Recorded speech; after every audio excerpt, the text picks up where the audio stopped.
Hello. Good afternoon, everyone. Good afternoon, the people, the wonderful people that I can see in front of me, as well as the people who are quickly logging in. Gary, I'll hand over to you.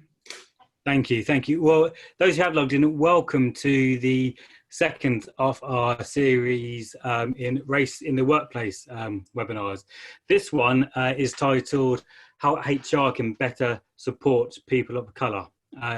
It's definitely a topic which is weighed on our mind, and hopefully it should provide some really fruitful and interesting discussion. We are lucky enough and fortunate enough to be provided with BSL interpretations courtesy of Amoyele. So thank you, Amoyele.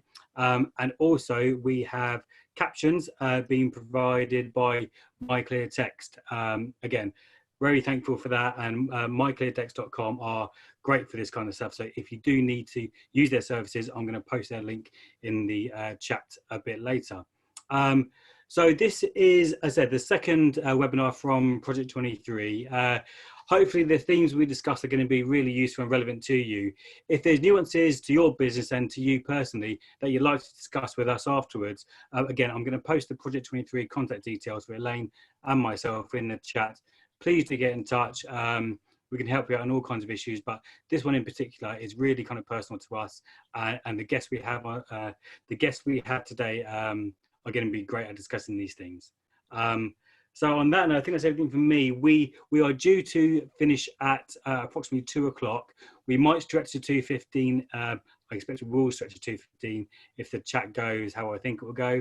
And that's pretty much everything. I'll hand back to Elaine. Thank you. Okay, so we're going to kick off, and we're pretty much going to get straight into it, probably with some introductions, actually. So the purpose of this session is obviously to shine a light and a spotlight on the people services that our companies and organisations offer to us, in particularly HR and actually health, safety and wellbeing too. I think we should probably start off with introductions. So my name is Elaine de la Cruz. I'm the other co-founder of Project 23. Effectively what we do is we help businesses build inclusive cultures, diverse and inclusive cultures, and we work closely with them and kind of co-creation to be able to do that. What brings me here today is that, I think right now, more organisations, particularly following the death, the murder of George Floyd a few weeks back and the rising of Black Lives Matter, more organisations than ever are starting to really be aware, when perhaps they should have been before, but really with sincerity starting to be aware of the work that needs to get done with regards to race at work. What we want to do is just try and drop some of the barriers and allow people to start the kind of action and education piece from an organisational point of view. So that's what brings us here today, and that's why I wanted to put this on. If I can ask you to, hello both. I am so lucky, I've got some of my favourite people joining us today. Tacita, would you mind just introducing yourself and telling us why you're here today? Yep, sure. My name's Tacita Small and I run the Small HR company. We are a HR company that offer HR services to mainly the creative and tech industries. And I think that our nuance is that we offer truly objective HR. Thank you. Leeanne? Hi there, thank you Elaine. Hi everyone, my name is Leeanne Young. I have been working in the utilities industry for about 15 years now. My background is safety, but I'm currently undertaking the role of occupational health and wellbeing manager. So that's me. Wicked. Thank you both very much. So what we tried to do today is build like that kind of objective, impartial view on how organisations are doing with regards to HR and health, safety and wellbeing of people of colour particularly, but actually of all people. I think it's probably worth a start with a poll, if it's okay. It helps us to know who's on the other end, who's joining us today. I'm assuming there's lots of people in HR, but actually it'd be much easier if I can ask you. So I'm going to launch a poll. Please feel free to answer. So do you or have you ever worked in HR? I kind of think, I'm assuming lots of people joined because either they are in employment and they are looking to HR to offer them service, or they are in HR or maybe around those services, whether it's recruitment, talent acquisition, or kind of above and around in terms of leadership. Okay, so we've got an actual pretty split. So it's about 57% of the participants have worked in HR, said yes, and 43 have said no. So we've got a nice even split actually, which is worth us knowing. I'm just going to close this. Okay, has that poll disappeared for everybody? Yes. Perfect. Okay, so we've got a half-half split. Why don't we start? It'd be great to kind of have a loose structure of the session, because obviously the title of today is how HR can support people of colour. I think before we even get into kind of solutions and ideas of what we could be doing, it'd be brilliant to kind of get a picture from the both of you of how you see it. So, like, you know, where are we now and how did we get here almost? So actually, Tacita, in terms of like the evolution of HR and health and safety, actually, like in terms of dealing with race and racism in the workplace, where do you think, how have we got here? Where are we currently? I think for many organisations, organisations are in a place of shock. So you have various industries that have, up and down the country, various types of workforces. And I think that Black Lives Matter had a massive impact for everybody, even those that had thought they were, you know, up to date with D&I roles or D&I committees in their companies. This still hit as a shock. So where do I think we are? I think we are a lot further back than we thought we were. Does that make sense? Definitely. I think that HR, if you'd asked that question at the beginning of COVID, they would have thought, yeah, you know, we're doing all the great stuff. We've got, you know, amazing performance management, you know, we've got wellbeing locked, you know, all this stuff is going really, really well. We celebrate all the different months of the year that we should. We're amazing. And then this happened. It's like, actually, no, we're not. So it's the up and down, because I'm assuming there are many HR departments, practitioners out there who, you know, lockdown happens and we're dealing with a lot. You know, it falls on those services and facilities and the whole business unit, obviously, to come together to deal with that. Yes. So there's almost this kind of, okay, we're really needed here and we're delivering because it's tangible results that we're seeing. Leeanne, I know that you've got views on health and safety and wellbeing and even HR. Where do you think we are? How has the evolution of these departments affected how we deal with race and racism in the workplace, do you think? So I think that the reason why we're here is probably because we didn't accept that we had a problem to begin with. And I also think that people of colour might have lost confidence in what can be described as the system. And so if you continue to operate like that, by not accepting that perhaps there is an underlying problem, then you are going to get to a place where when you're dealt with a huge curveball, as COVID presented in Feb this year, and then following that you've had something else which is huge, and so that's why we're thinking, how do we deal with this? So it is a tricky one, but it's one that is now in front of us, and it's something that we do need to deal with. And I think the big thing there is engaging with your people. So rather than always, looking inwards and looking around the table and having the same conversations with the same people, now we have an opportunity to start having different conversations with different people. Yeah, I agree. I think that what has happened, and you described it as a curveball, so agree. 6 months ago, the majority of people in HR would have thought I'm doing an amazing job, but they haven't been listening to a proportion of their employees. And that proportion of their employees maybe haven't even been speaking about it, because like you say, what do you say next? What do you do? And now here we are. And it's like, whoa, what do I do? What do I say? Yeah, so I think, just sorry to add on that and round that question off, Elaine, it's the point there for me is we can't continue to do things the way that we've always been doing it. We need to unlearn what we thought we knew before COVID and George Floyd, yeah, even though we kind of knew that was existing, not as shocking, but it's, well, look, we are all in a very uncomfortable space now, and we do have to sit in it, I think, to then get past it. Yeah. See, I would say, just sorry to jump in there, I would say that a lot of people in HR, you know, I'll be very frank about my tribe. I don't know how much they would admit to not seeing this coming or being able to deal with this. Even though we're in it, they might still think we're dealing with it in the right way, because they're attacking it in the same way that they would have looked at it back in January.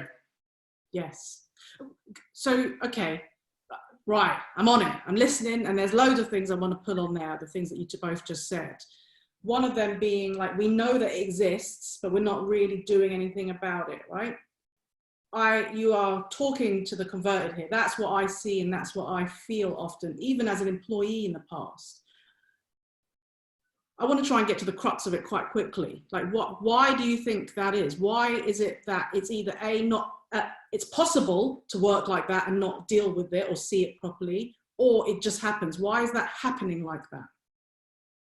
Big question. Why is it happening? Do you want an uncomfortable answer? I want whatever the truth is that you feel. I mean, I can give you my opinion if you like, but you know, I'm definitely, which maybe I'll follow with, but I'm keen to hear from the two of you. Do you want to go to Tacita, or do you want me to? You go first. Okay, so in the health and safety world, we always talk about risk, managing risk and foreseeability. It's essentially health and safety 101. Now, what has happened recently is we are being forced to do something different and acknowledge differences, okay? Now, in health and safety world, and I'm sure this is the same in HR world, everything, well, in health and safety, it's quite binary. It is legal or not legal, okay? And so therefore, as a safety practitioner, you can always find an answer because something exists in a document, in a legal paper or whatever, right? Now, in health and safety world, there's also this phrase, which is common sense isn't always common practice, all right? And actually we need to live that. That's the bit that we need to start doing more of. We've been too comfortable looking at the legislation and just writing risk assessments according to, you know, following a very strict structure, right? A rigid structure. But now we have seen with the evolution of, it's happened in the with mental health and well-being, that actually people are different.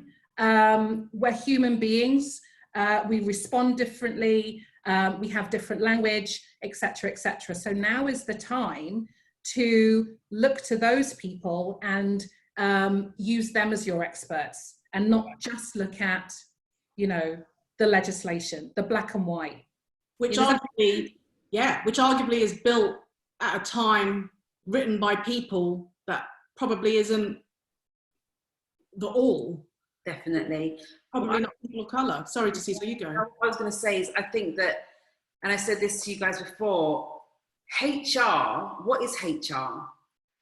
To me, a lot of what HR is delivering right now is jazzy personnel.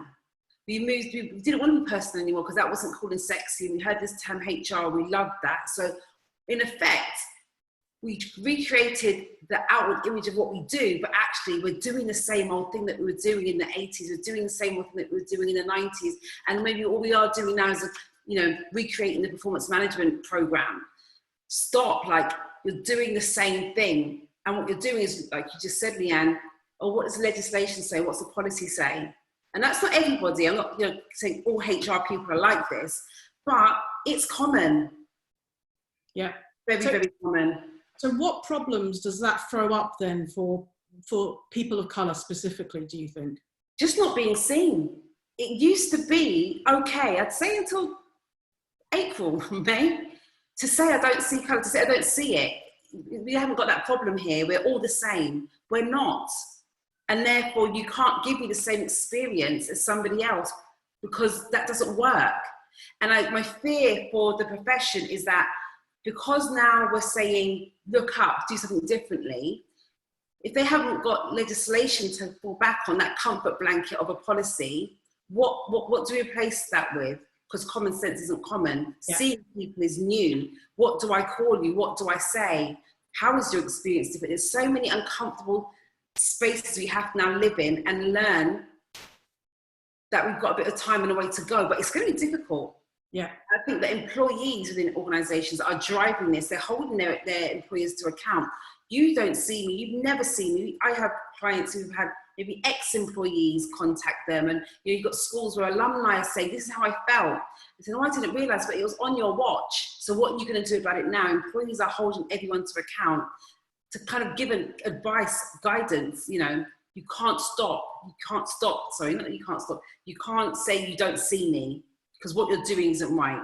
Yeah, and I see that and I hear that. It's so powerful. It's so powerful to put societal issues into this context. I think the fact if you're joining this webinar and you want to be an ally for perhaps the first time, or you are hearing certain things for the first time in terms of allyship and anti-racism, one of those things obviously is about the fact that we need to get rid of this phrase or this mindset of "I don't see colour." That's a societal issue.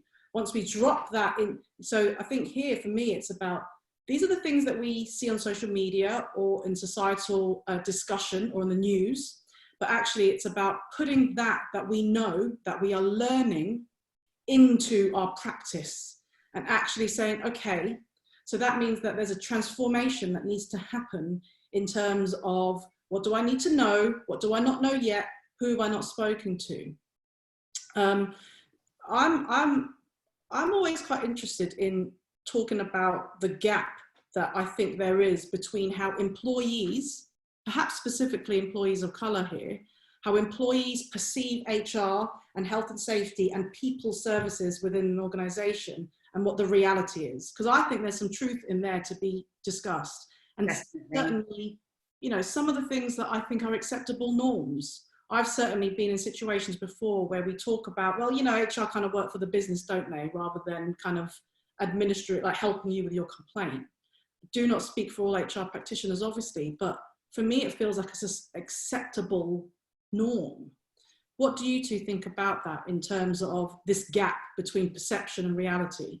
I think the gap, and I've seen it because I've been in HR for a very long time. I've seen it when it moved from, keep going back to personnel, because I think that a lot of people are actually delivering personnel, as I remember the police type state of matron-like figure of HR personnel manager, where they became so much like a workplace social worker that they went the other side of the spectrum, which was actually, I'm the facts and figures, I'm the business, and that makes me credible, that they missed the whole part in the middle where they could have actually dealt with more of the people matters, issues, challenges, not just by just resolving cases and listening to people's complaints and listening to people whinge about their line managers. It's not about that, but it's almost gone too far, and I need to see that come back slightly because it matters. The people that you are servicing need you. They need you so much, and they feel as though they have nowhere to go.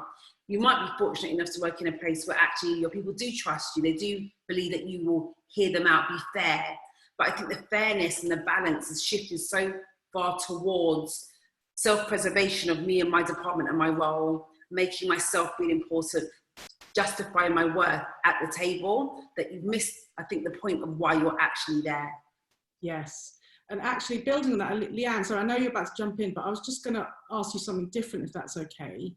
Because building on what Tacita was just saying there in terms of serving the people, like we've all been employees, right? We are women of colour who've been employees before too.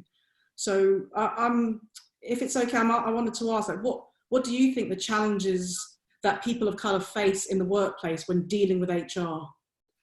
Okay, so I did think on this, and I'll give you a very crude example, okay, but I think it outlines it quite simply.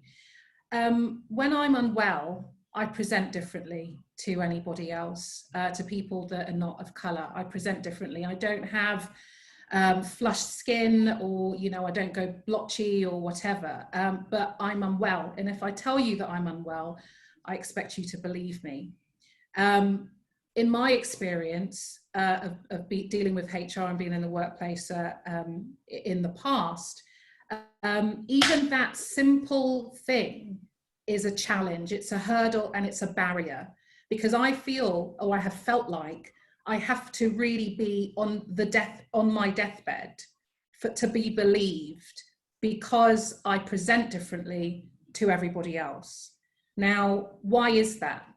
And I'm sure many people people of colour have the same barrier. And then you start to look at stats and data, and then people of colour begin to get generalised, yeah, in a negative way, because, oh, so-and-so is off sick again, or, oh gosh, it's, you know, this group of people always seem to be taking a lot of time off. But the question that I would challenge, I would challenge HR on is, why? Why is that? Have you asked them? Have you looked at your policies? Do people actually feel safe and comfortable and, you know, and empowered to raise certain things? Because I know I couldn't for a time, and I felt that my voice, because of prejudices, sorry, Elaine, in the workplace, because of, you know, this issue with racism, yeah, and the fear of saying, oh, she's pulling the race card, I had to dampen my voice. Yeah, I think I didn't want to interrupt you at all. I think that getting to that point is really, again, for me, it's powerful to listen to it, of the fact that because racism exists, prejudices exist, those infiltrate everything that I do, including when I put my hand up to say I need some help. So what you then do is you don't put your hand up, and you don't you know, bring forward ideas and, you know, discuss things openly around the table, because unfortunately you are not seen and you are not heard. And why am I able to say that? Because then there is no change, because why are we here? Yeah. Trust is a massive thing for HR, because depending on the organisation you're in, you may not be trusted anyway, because why are you here? What's your real role? What are you here to do? I don't understand what you do. And then layer on top of that, well, you don't even see me in the workplace as a person of colour. Then what's your purpose? Why would I ever come to you? I don't trust you. Yeah. I've definitely observed it before, and when you're talking about understanding people, going back to that, understanding people and differences in people. An example that you gave, Leeanne, was about mental health and starting to understand that. And I am very, very grateful that we are starting to get to a place in the workplace where we're at least starting to understand that people have different mental health needs, because we all have mental health. We also see it with gender. Yeah, we see it, and that sometimes it's a proxy to families.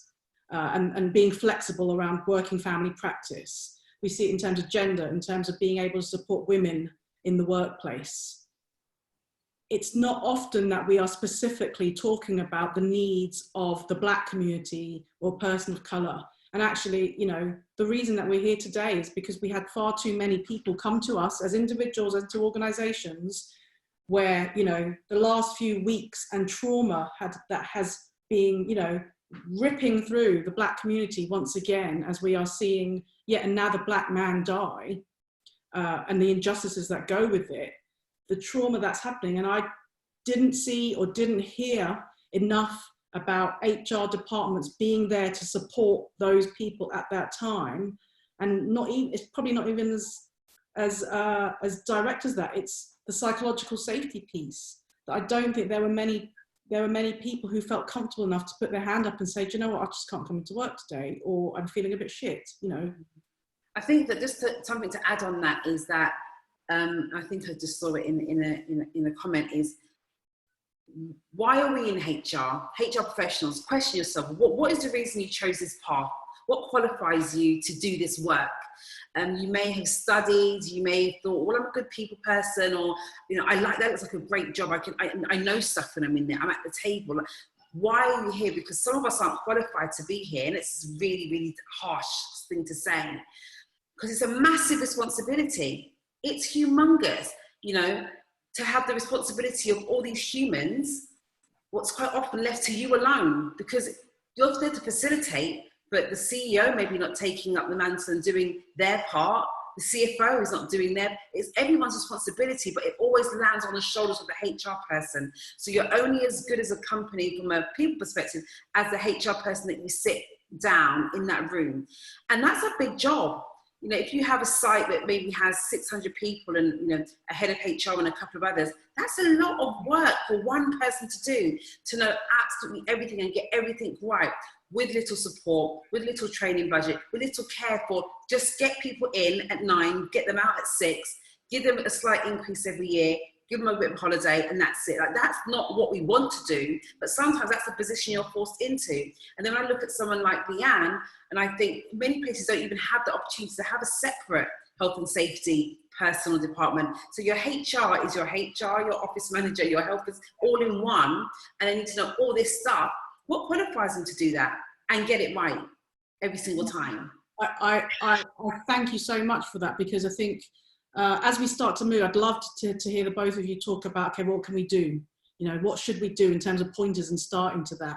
And, you know, this is, I'm well aware that we spent, you know, a good 25 minutes there talking about the challenges and how hard it is, and maybe sounding very negative, but actually it's with compassion, because we get it. We get how hard it is, and it's challenging. And actually, if there's any part of the business landscape that is constantly changing, is any work within the diversity inclusion space, because thankfully it's constantly evolving. So we need to keep on top of that. I do think it'd be interesting to kind of move you both, if it's okay, to thinking about what can we do. I'm going to launch another poll, actually, because I was so keen to hear and privileged to hear the two of you talk as you just did describe it. And it represents some of the conversations that I have with other HRDs and other HR professionals. But I am keen to know what everyone else thinks in terms of the support that leadership and HR give to people of colour. So I'm going to just launch another quick poll here and ask that question effectively. So do you agree or disagree? So leaders, do you agree or disagree that leadership and HR are not doing enough to support people of colour? You might need a beat to kind of think about that before you vote. But obviously we've got it. I'm personally coming from a position where they are not doing enough. Leadership are not doing enough. The other departments, it's not just HR. HR are not the only ones here that are held to account. Managers, employees themselves, you know, white allies, you know, but if we're talking about HR and the function of it, it's pretty important to think, are they doing the job that they should do? So we've got around 60 odd people kind of here at the moment, and we've got 56% agree and 44% strongly agree that leadership and HR are not doing enough support. So there isn't a single person actually who has said that they don't agree at all with that. So that's the picture that we've got.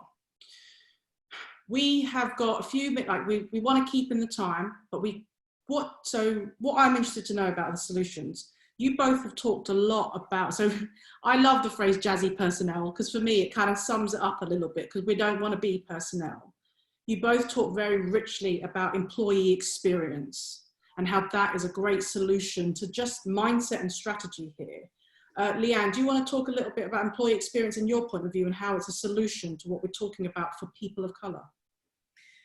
Yes, I think that sometimes we forget about an employee's experience, and you know, right from when they walk in the door to when they leave the business, and the value that employees actually bring the business. Like you hear so many times, oh, our people are our greatest asset, all the rest of it. But well, then use them as such. You know, make them add value to you know, to how things are run. You know, give them a seat at the table, and really that's what I think is really important here, and I think that's what's really useful. And I'm doing it every single day now, because I recognise that my job cannot be done on its own in a little compartment and department over there. I've got to work with my colleagues in HR. And because we're talking about the same thing to a degree in terms of, you know, policy, but at the crux of it all, it's that person, it's that person, that employee, who we are meant to keep safe, but also we're meant to empower and ensure that they are productive. And we all know the link between, you know, mind and body and all the rest of it. So I think that the biggest thing is about collaboration, but also it sometimes really makes me chuckle when managers are, oh, you've got to go on this leadership training and this, that, and the other, and everyone's going off and doing all of that. Well, where's your race awareness training? Perhaps you should do a little bit of that, because who just knows it? We don't just know everything. We're not born knowledgeable. We learn it, right? And the only way that you can be made aware of stuff is, one, listening, putting your ear to the ground and finding out what people are saying, you know, at all levels, but also pull in the expertise is what I would say, because we're not all experts. Pull in the expertise.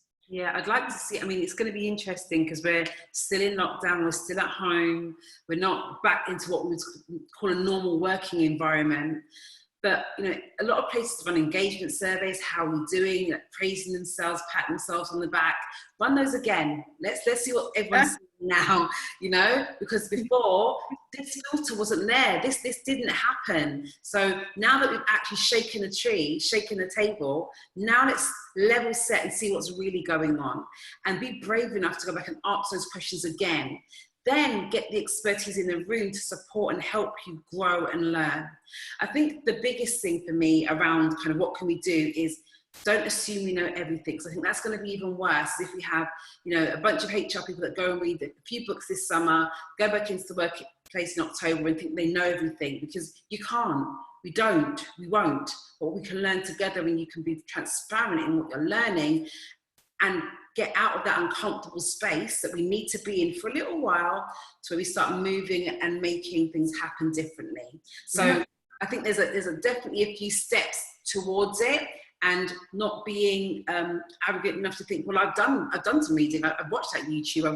I've read that, you know, anti-racism booklet with 17. I've got all the YouTubes and I've listened to all the podcasts. Right now, I'm an expert. You can't be an expert. Yes, and we often talk about, it's so important, and I'm so glad you both mentioned that, in terms of starting from a point of truth. For me, that's one of the biggest solution offers that we can give. It is uncomfortable, to your point. No one likes to think that we don't know everything about our subject matter when I'm the expert in the room. You know, even if you are an HRD who's a generalist by nature, because you're the only one, you're still the HR person in the room when you're talking with the other leadership team. And there's this, I think, in leadership in this culture, you know, in most businesses, you know, we don't want to be vulnerable and not accept that we don't know everything. But this is it. I mean, we don't know everything. And having a kind of hands up with that, I think, is very powerful, because then you can start from where the truth is. Lee, go ahead, please. I was just going to add to that, to the points that Tacita raised, and also what you've just said, Elaine, is the fact that there is so much information available out there now. You would be silly not to tap into that, right?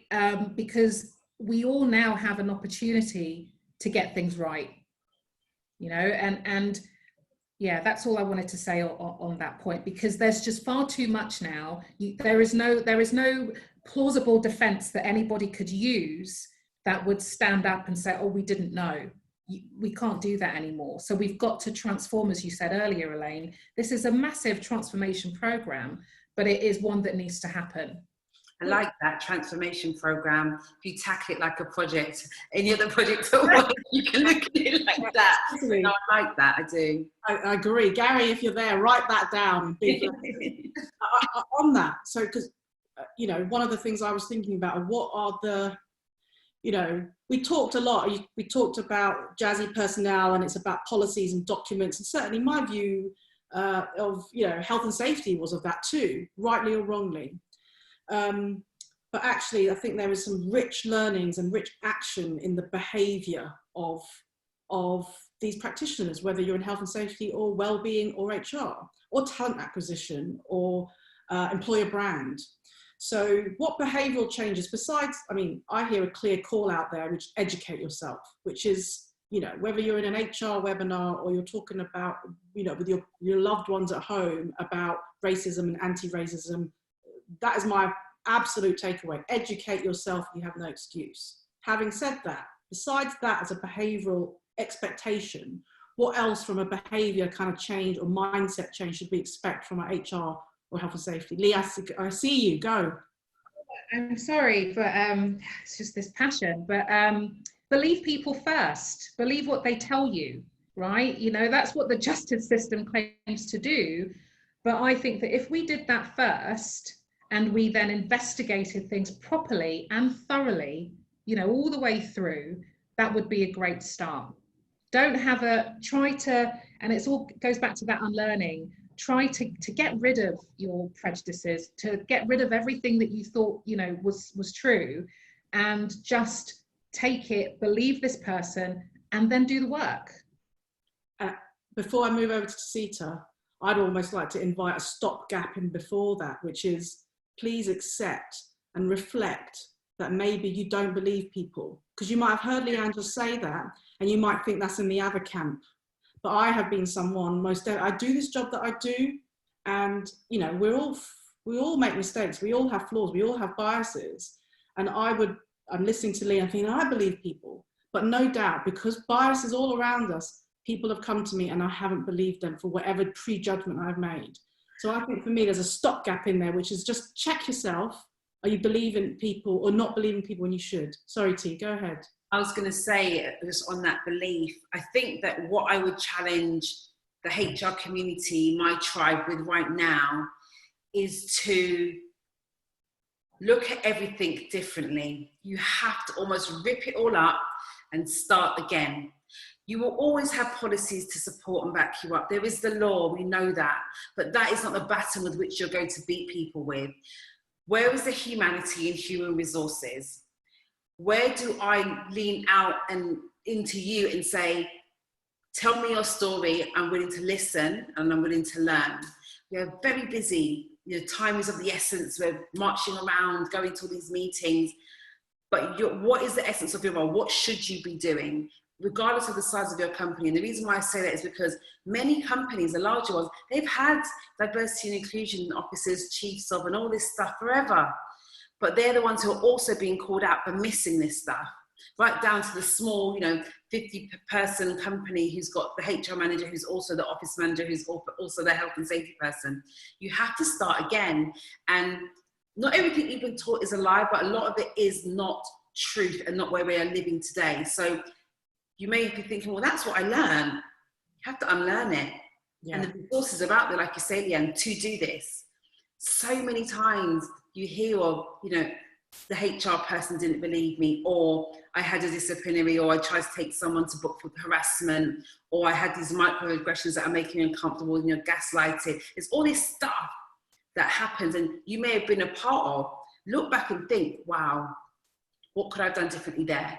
And ensure that it doesn't keep happening, because your employees, I'm hoping, are going to hold you to account now. And that's where I think people are going to start marching with their feet. Where can I work that is going to allow me to be me and listen to me? It's a bit like plastic straws. If someone gave you a plastic straw, you'd be like, what the hell are you doing? I want people to feel like at work, if this isn't a place where I can be me, be openly black, be me, be my whole self to work, I don't want to work there. Yes. Yes, yes, yes. I like that. I mean, I love that. And actually, you know, that is supported by whatever data you want to look at the current workforce and what they want. I'm going to thank you both so much. I'm going to invite Gary to come back in and almost start off our Q&A. When I think about the summary piece here, I hear accepting of truth. It's very behavioral led and transformational led, actually. I can hear that, you know, policies, booklets, documents, the formalities of health and safety in HR, they're there, they will exist, but that's bad busy stuff. We're all busy, but that's bad busy. Good busy now is education, accepting the truths, starting again, common sense, reflections on why are you in HR? And for me to add on to that, it would be the power and influence that you can have with an organization. Yes, you will rub up against stuff, but that is challenging the status quo, which is what needs to happen, is what brings us here today. Can I add one thing? There's a good example of this, I mean, we've spoken about it before, is COVID-19. Black community, we know there's an issue, right? How, as we go back into the workplace, are you as HR going to look at that, knowing that the policy might say to get everyone back to work, but there's a problem that we're speaking about in the news every day? How are you going to look at, which is, you know, your legal process of redundancy, but then look at the pictures on those spaces where you're looking at your org charts and you're looking at your consultation and see that potentially all of colour, because it's a level at which are lowly paid.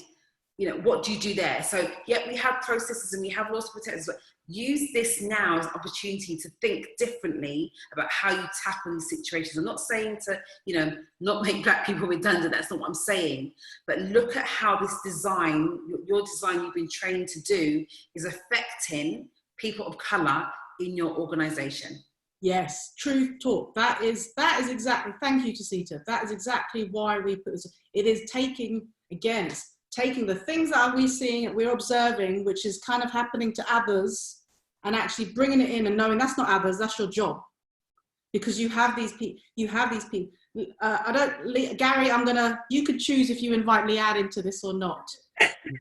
You know what, actually building upon, so we've got a few questions that have come in, and it builds upon everything that's been said. And I think one of the first points we had was, we're at this strange point in time where we are asking the HR community, who have been the absolute guardians of the system, guardians of the book, asking them to pivot right across now to almost rip it up and start again. And it is, I completely get it. It's a huge ask of the HR community to go from being these people who uphold what the company stands for to, I need to challenge exactly that now. So, you know, throwing it out to you three, you know, what advice do you have? That's a huge emotional labour task for HR professionals, let alone practical challenges. So I'd love to hear you talk about that, actually.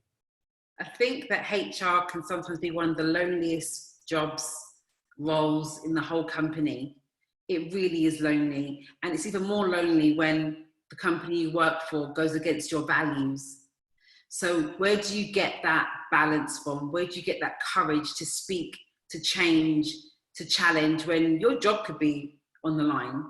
I would encourage people to reach out to other people that are in HR, you know, form a community of like-minded HR people, or find out what's happening in other industries. Like, we kind of do the same thing. I might work in music, you might work in energy, but people are people everywhere. I think it's a time for our community to challenge, change, and come together for the course of good.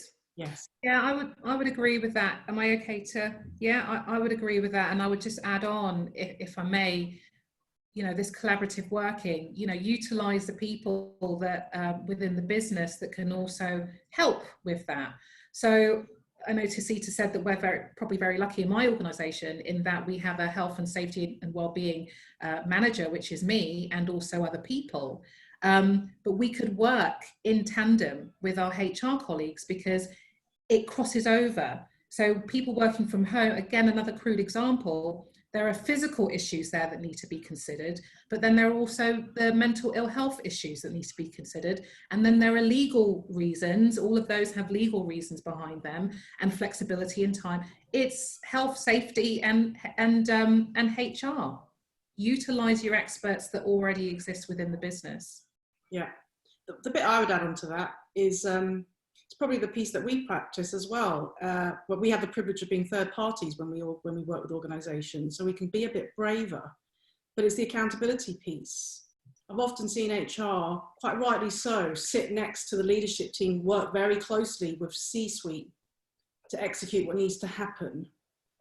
In that, the duty of care I think they have is to challenge as well as deliver out what C-suite want, because, you know, you have the power. If we do what we're talking about in terms of getting into the employee experience, learning about everybody and the individuals, the power that you yield in terms of understanding how strategy can get rolled out is huge. But you have to be able to challenge the C-suite to be able to do that as well, which is hard, I know, but it requires that's the what needs to get done. Yeah, and Elaine, just to build on that, we had a point about how can HR have a bigger, greater seat at the table. when it comes to board strategy, board decisions, influencing the chief execs.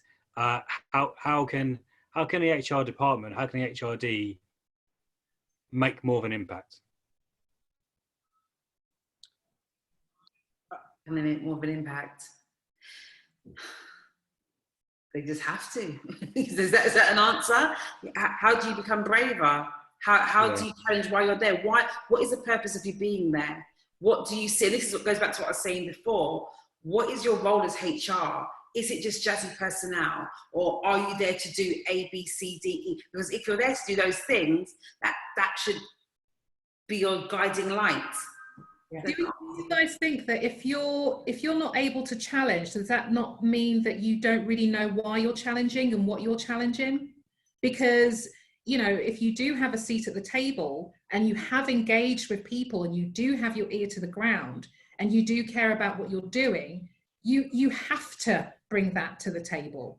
You have, I think you have to, and also you like any job, whether you're, you know, I spent a lot of time being a commercial MD, a commercial head, someone who was about revenue.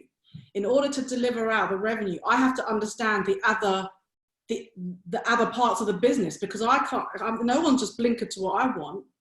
And I think from an HR perspective, the challenge is that it's still seen as soft and fluffy. People skills are seen. That's why I've left my old company, because they did not give a shit about people skills, which is funny enough, it's how we get there. It's how we make the millions.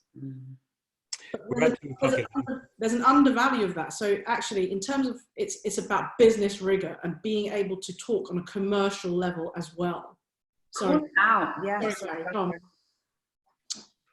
No, I'm just going to say we're at 2 o'clock, but we'll continue for another 15 minutes. So if you do have to leave now, thank you for attending. But obviously, please stay. If you can't stay, this recording will be up on YouTube and our website later on. So before the 2 o'clockers do go, it'd be great actually. Feedback is probably the most valuable thing that we can get in terms of delivering this and being able to do it well. We know that, you know, nothing is ever perfect. So if you wouldn't mind just putting a bit of satisfaction, it is a session and a discussion rather than straight up framework of how to do this.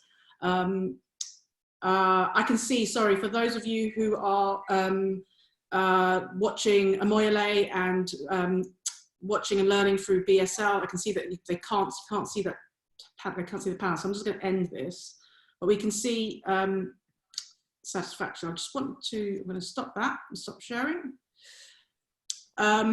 So if we carry on for the next 15 minutes, I can see we've still got the majority of people actually joining us. Gary, are there other questions that? Well, you know, I think it was about, you know, we had definitely a good percentage of non-HR people viewing. And one question from the other side is, what advice would you give to an employee where their HR department are complicit with regards to discrimination, or maybe turn a blind eye, or don't treat it as seriously as it needs to be? Because I'm sure that happens day in, day out. Oh, but I'd say that's really the norm more than it would be the other way. I can see how employees would definitely see that. You have to call it out. I think document what you have to say.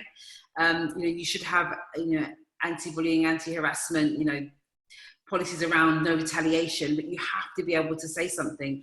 How you are being made to feel is very important. These are things you have to call out.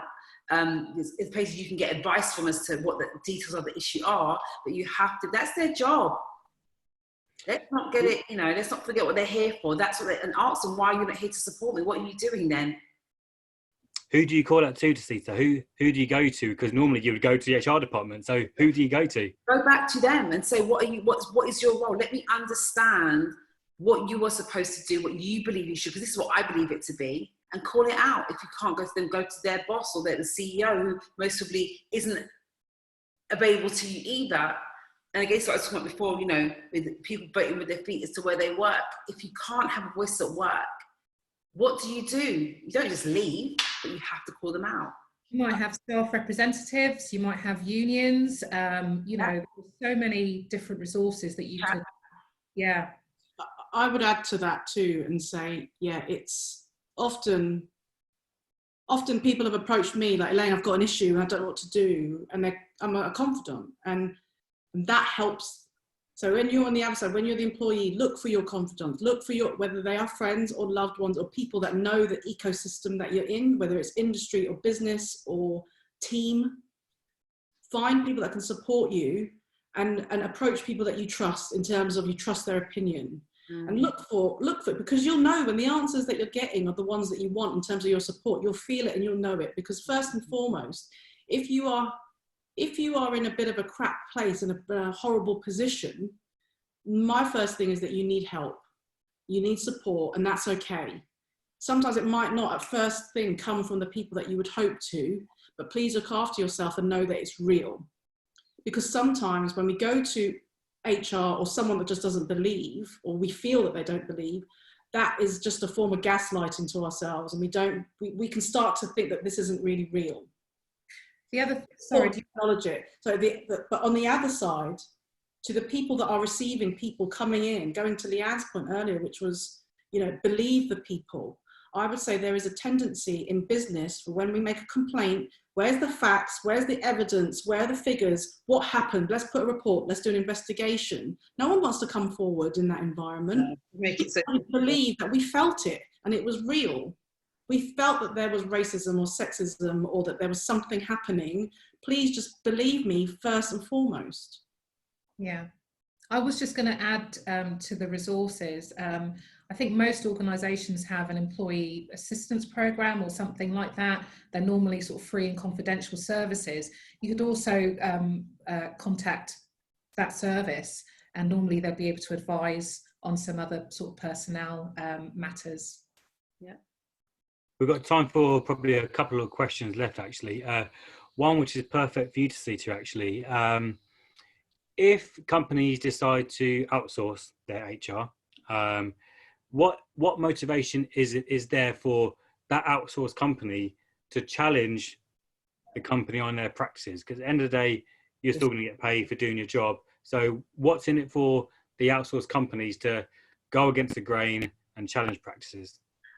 This is a really good question, because I was once a HRD and now I'm a HR consultant, and I would say, as a very truthful answer, I feel even more empowered as a consultant to tell it exactly how it is, because my role here isn't to be a consultant with employee benefits, as in I'm going to work with you forever. No, I'm here to do a specific project for you, tell you how I see it, work for you for up to, let's say it's up to a year, but I'm gone. I'm not here to be your employee. And that's what I'd say HR consultants should be looking at, not becoming an employee on the other side, but they're to really look at and dig deep into what's going on and be so honest. And that's empowering. It should be empowering for lots of HR consultants to say, look, this is what I'm seeing, this is what you're doing, without the fear of thinking, oh my goodness, am I going to get the sack? That's not why you become a HR consultant. Yeah, and I love that, because to kind of compound that point even more. So Leanne mentioned earlier, bring in the experts. It's not just that they're experts or we're experts in whatever field, it's that they are outside of the ecosystem and they can operate and say the things that actually people with the same kind of level of experience and skill in HR or D&I can offer, but actually, they've got their job security in their mind, they've got the dynamics between whoever they're working with. For those of you that are looking to hire third parties and look for, all consultants should be telling you, we will challenge you. It might feel uncomfortable, but that's what you pay us for. The moment you sign up with any kind of third-party consultant, whether you're integrating a CRM system or whether you're looking for third-party HR or D&I, you do not want to pay them to stroke you and say, well done. That is not what you paid them for. Your money will go down the drain. You might as well just hire whatever exec to do that for you.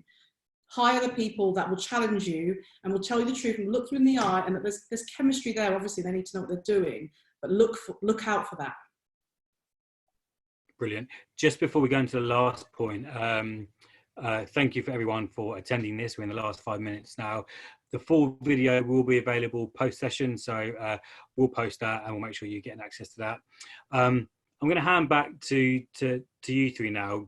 Give us your closing takeaway. If all our attendees were to take away one thing from the past hour, what do you think it would be? Elaine, go on, you go. Oh, I wasn't expecting that. Caught me on the hop.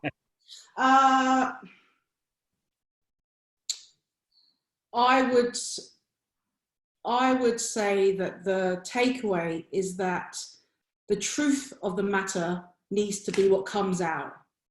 Yeah, we're sitting here.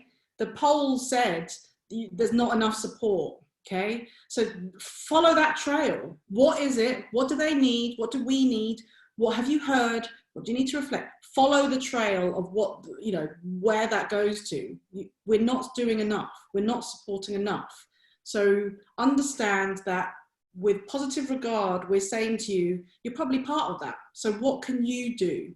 What can you do? You might not be able to transform the whole business, but what can you do to sit in that truth, surface the truth, and then chip away at just one thing that can make a difference, and then another thing and another thing. Have we lost Gary? No, or maybe. I think for me, what's the one thing? I think we need to start again. I just think we need to start again. What we're trying to fix, we can't. We need to start again. So with that in mind, open your eyes and look at things anew. And that's okay. Yes, and that's okay. Yeah. And I think for me, it's probably a bit of both of what you've said, which is that we have an opportunity to get things right. And, you know, we are going to make mistakes. We make mistakes all the time, but we have too big an opportunity now to not do anything about it. Yeah. Yes. Yeah. Gary, what do you think? I'm interested to know what you might think as your takeaway from like listening or just knowing what you know and doing what you do as well. Yeah, I feel for the HR community right now. I you know, in terms of the year we've all had, I think they've had it twice as worse, because not only have they had the same personal challenges that we've all had through lockdown and through, you know, any kind of added pressure to their role through the uprising of the Black Lives Matter movement and everything that goes with that. So they need support as well. And I think in terms of, we look to HR to deliver training and support and guidance. HR need that themselves right now as well. I can't imagine there's too many HRDs or HR execs out there that would happily put their hands up and say, I am fully qualified to deal with everything right now. It would take a brave person to say that, right? So the support they need from the board leadership is as important as the support the rest of the company needs from that particular department as well. Yes. True. Thank you. I think that probably brings us to the wrap, doesn't it? Yeah. I knew I was going to enjoy this conversation. Like I said, it's my favourites here. Even, you know, my clear text doing the captions and Amoyele doing the BSL. So there's a dream team. So thank you so much. As Gary said, this will be available as a recording and we will share it probably on YouTube afterwards as well. And I think that probably takes us to the very end, doesn't it, Gary? I think so. Thank you everyone for attending. Thank you. Thank you. Thank you.